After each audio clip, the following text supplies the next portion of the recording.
Today we're going to be talking about the language milestones the average kid has at around the age of 3 to 4 years old. First, we'll be getting into talking about their hearing and understanding of language. Your little one should be able to respond when you call them from another room, whether they respond verbally with an answer to a question that you had, or they come into a room that you're currently in, maybe after you said their name. Your little one should also be able to understand basic colors, such as red, green, and blue. So if you were to say, give me the red crayon, they should be able to get you the red crayon. Or if they say, give me the green crayon, they should be able to know which color crayon to get you. They should also be able to know simple shapes like circle and square. And if you had maybe some puzzle pieces on the table and you say, put in the circle, they should be able to figure out what shape is the circle and put the circle in. Your little one should also be able to understand different words for family members, such as uncle, sister, grandmother. Now we'll talk about their skills regarding talking and communication.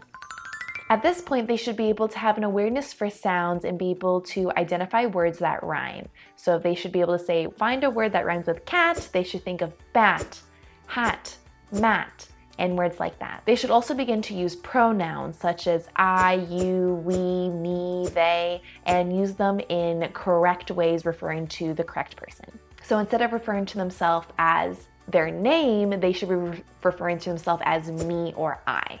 Also, the use of plurals will also come into play. So when they have a lot of one toy, a lot of cars, they should, instead of saying, look at all the car, they should be saying, let's look at all the cars, and make sure they're putting that S at the end.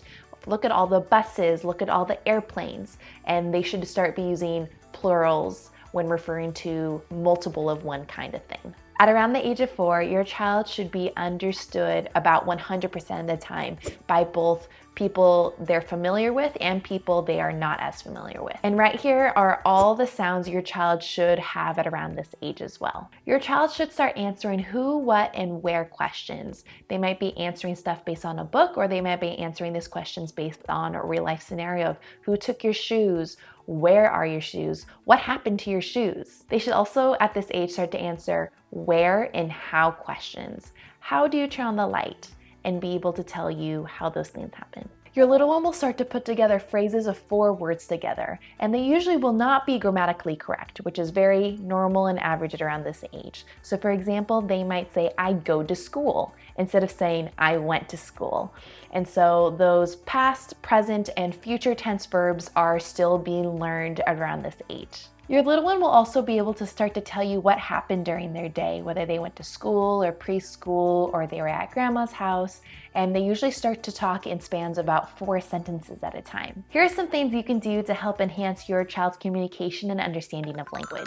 You can sort pictures or objects into different categories such as food, animals, or shapes. And then you can also help them identify what does not belong. So for example, the circle does not belong with the animals. And talk about what you did during your day with your child. This continues to expose them to more language, more vocabulary, and it also shows them how to communicate what they did during the day. By you modeling that for them, that helps them learn how to do that as well. You can also read books with a simple story that has a beginning, a middle, and end that has maybe a little problem in there and how they solve the problem.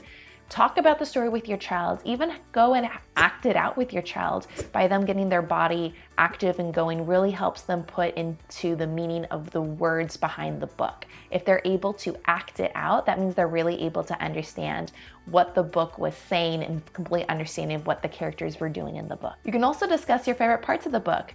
You can talk about what your favorite part of the book was, and then your child can hopefully then be able to talk about their favorite part of the book. Look at pictures, whether that's family pictures or pictures in a magazine or pictures somewhere else, and have you guys make up stories. Make up stories about what happened, or have them retell a story from a book that they read. This helps them be able to continue to expand in telling them what happened during their day. If they're able to retell a story, that means they're going to be able to retell what happened during their day to you. You can also act out daily activities like pretending you're going to a doctor and you're doing kind of a role play of someone is the doctor and someone's the patient. And you can do role play for lots of things, of going to the grocery store, of playing with dolls, of going to the market, of lots of different things. And this really helps enhance your child's social skills of acting out different things that they can then transfer over into the real world and start to use those social skills into practice. You can also use dress up and role playing as a way to help your child learn how to communicate to others and continue to work on their social skills. I hope you found this video helpful and I hope that you enjoyed. And if you did, please go ahead and click on the like button below and turn on your notifications so you continue to get updates about more videos that I'll be putting out there. I'm Grace Hedgecock. I'm your speech language pathologist, and I'll see you in the next one. Bye.